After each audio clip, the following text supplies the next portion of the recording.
Olá, este é o programa Cubatão, Seus Caminhos e Sua História, aqui pela TV Polo. Nos últimos programas nós abordamos um pouco da vida de cubatenses ilustres, falamos de Antônio Simões de Almeida, falamos do Edício Dias Rebouças Filho. Hoje nós vamos continuar falando um pouco de personagens da nossa história, mas dentro de um tema específico. Falaremos sobre o processo de emancipação de Cubatão ocorrido em 1949. Para tanto, nós vamos utilizar um texto do livro Cubatão, Caminhos da História, livro editado no ano de 2009, de autoria do historiador Francisco Torres, do geógrafo César Cunha e também de minha autoria. O texto do livro inicia com um fato histórico bastante significativo para Cubatão. Cita a Lei Provincial de 1841, que anexa o povoado de Cubatão ao município de Santos. Cubatão passa a ser um bairro de Santos a partir de 1841, o que iria perdurar por quase 100 anos. Esta lei que anexa Cubatão ao município de Santos trouxe para os moradores de Cubatão, a princípio, a promessa de desenvolvimento, a promessa de progresso. Porém, a história demonstrou que isso não aconteceu. Já no início do século passado, início do século XX, mais precisamente na década de 30, surge na cidade um jornal que pela primeira vez traz a notícia da emancipação. Na verdade, era uma convocação aos moradores do então povoado para que se envolvesse numa luta para a emancipação de Cubatão. Cubatão já possuía, nesse momento da história, duas grandes empresas, e uma ainda em processo de construção. Quais eram essas duas empresas? Estamos falando da Companhia Santista de Papel e da Companhia Anilinas e Produtos Químicos do Brasil, a famosa Química. Nesse período estava sendo construída, já em fase final, a usina R. Borden.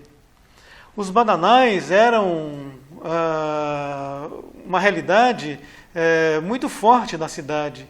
A banana, como já falamos em outros programas, significou o progresso de muitas famílias e fonte de renda para o município de Santos. Outras pequenas indústrias, como olaria, curtidora, já existia na cidade, demonstrando uma vocação industrial que mais tarde, a partir da década de 50, iria realmente colocar Cubatão como uma das principais cidades industriais do Brasil. Esta cidade, que ainda não existia, este bairro, começava então a luta pela emancipação. E o texto do livro cita que a situação durou ainda por muito tempo, e no dia 28 de fevereiro de 1930, como citamos agora há pouco, o jornal A Voz de Cubatão veiculou pela primeira vez a ideia da emancipação. E já em 1948, o movimento já havia crescido e já havia uma comissão organizada para lutar pela emancipação de Cubatão. Esta comissão era formada pelos seguintes cubatenses: Armando Cunha, que se tornou o primeiro prefeito, Celso Grandes do Amaral, Lindouro Couto, José Rodrigues Lopes, Antônio Simões de Almeida, que já falamos, que era o responsável pelo jornal A Voz de Cubatão, Jaime João Olcese e Domingos Rodrigues. Essas pessoas integravam essa comissão que começou então esta luta pela emancipação da cidade.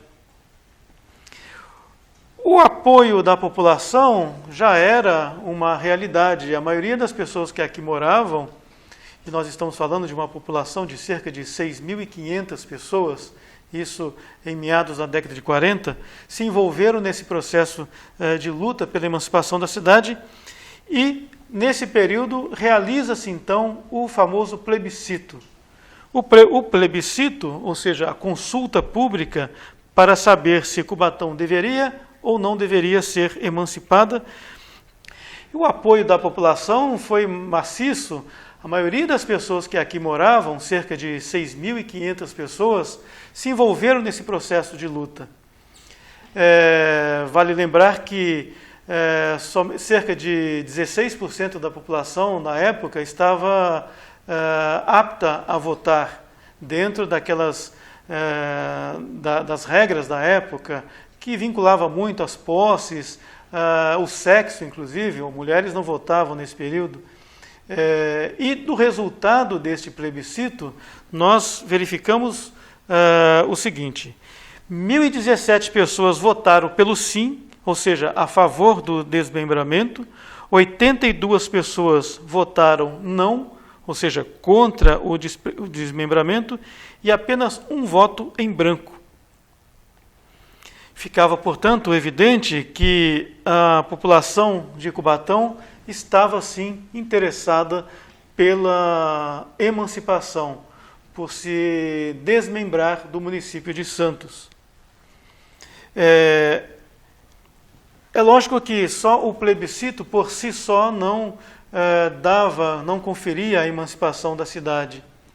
Porém, nesse período, estava ocorrendo na Assembleia Legislativa de São Paulo discussões em torno de um projeto de lei que regularizava questões de terra em várias cidades do interior do estado, que colocava fim a litígios com relação aos limites dos municípios do estado, e que também criaria novos municípios.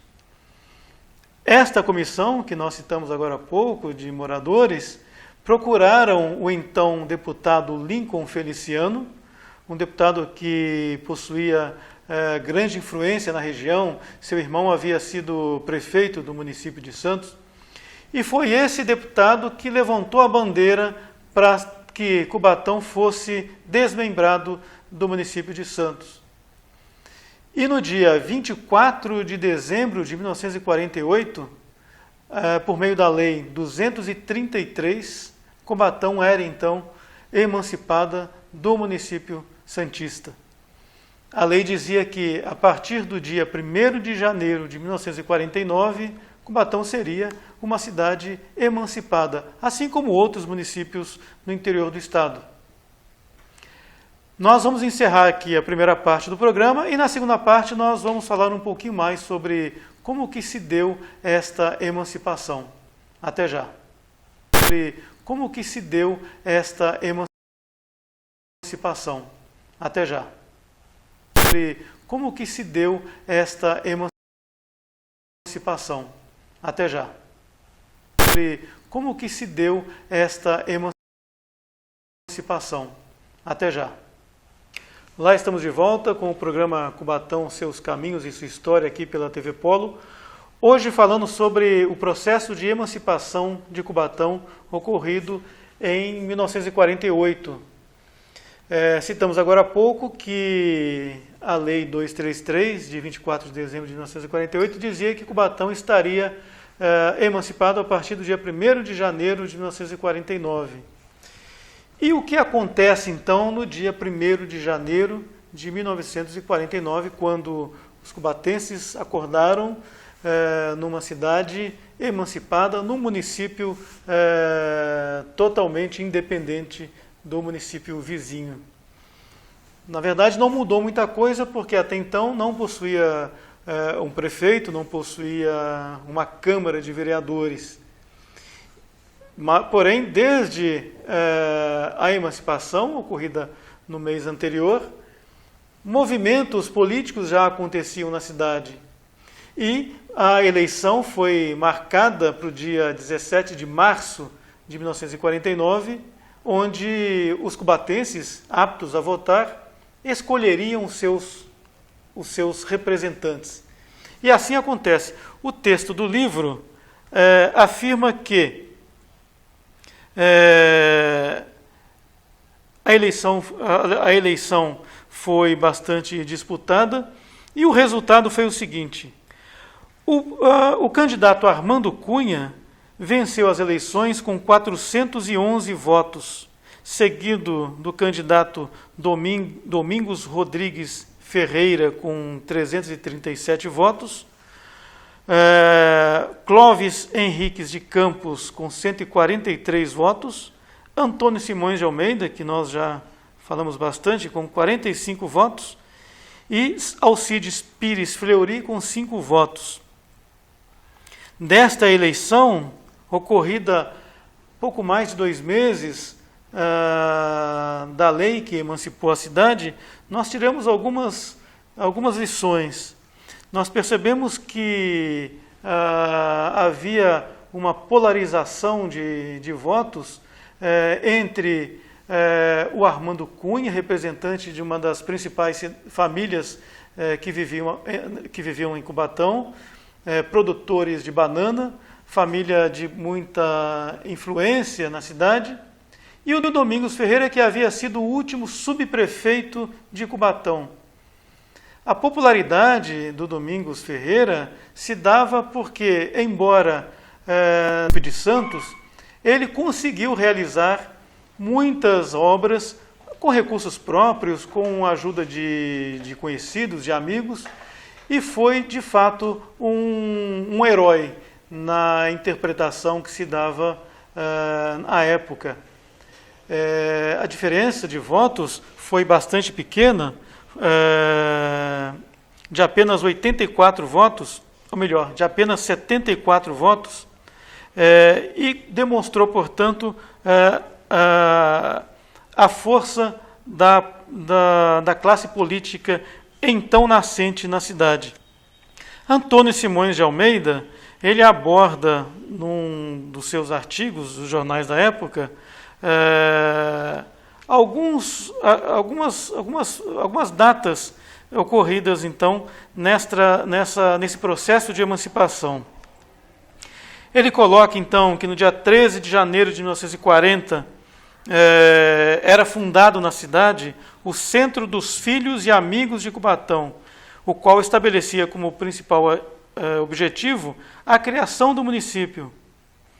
Além dessa data já citada de 1930, quando nasce o jornal A Voz de Cubatão, iniciando o processo de luta pela emancipação da cidade, em 1940, então, segundo Antônio Simões de Almeida, é criada este centro, este movimento, que se amplia com a participação de mais cubatenses. Este centro encerrou suas atividades na longa noite do cativeiro do Estado Novo, chefiado pelo senhor Getúlio Vargas, sendo interventor em São Paulo o senhor Adhemar de Barros, por faltar naquela época em nossa pátria as garantias constitucionais e as liberdades democráticas tão necessárias ao progresso material e espiritual da nação.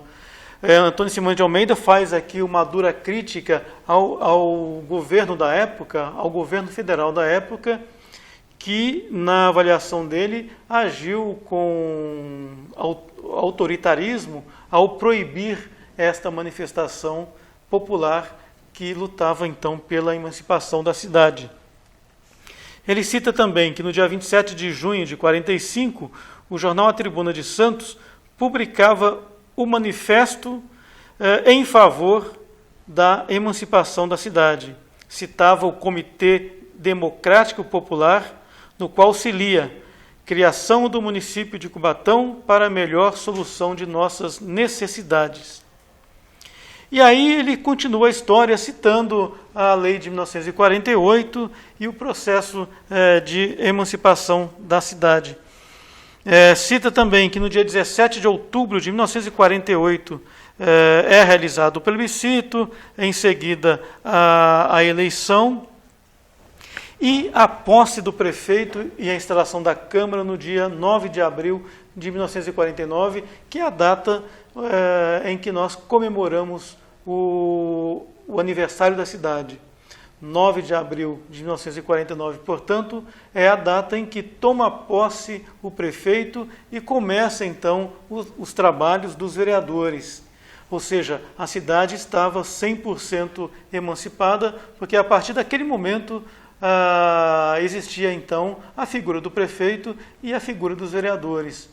Cubatão, apesar de emancipada em 1º de janeiro, continuava sob a administração de Santos até esta data. Essa, então, é a história, de forma resumida, da emancipação da cidade e um pouco, então, falamos um pouco, então, da importância desta data que marca o início da história política da cidade. No próximo programa voltaremos com mais informações, mais matérias, né, sobre a história de nossa cidade. Até mais.